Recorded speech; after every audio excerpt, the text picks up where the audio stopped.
Sounds like Salieri was getting ready to make his move. Working up to it, maybe. But then, Prohibition ended, and the bootlegging business got knocked on its ass.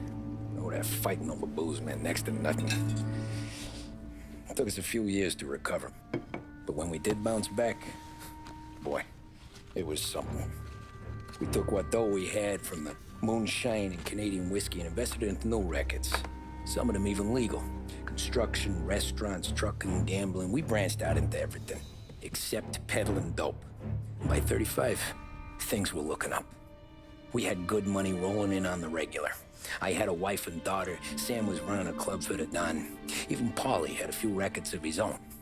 Wasn't exactly happy, but what do you call it then? Content.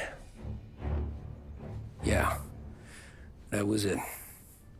And Salieri, he finally starts talking about getting out of Morello's shadow.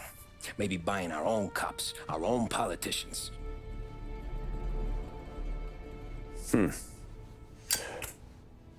That's interesting. You think Salieri was sourcing highbinders in 34? Maybe. Why? Well, a few years back, the Vice Squad got a judge on solicitation of a minor. Once in the box, he started confessing all sorts of misbehaving, trying to get a deal. But he copped to taking kickbacks from Morello and your man Salieri. Playing him off one another, trying to goose the take. But once Morello found out, he threatened to bury the judge's kids on the beach. Still breathing, of course. Christ. That was the missing piece. How's that? Morello was always winding us up. But he never did anything that might start an all-out war.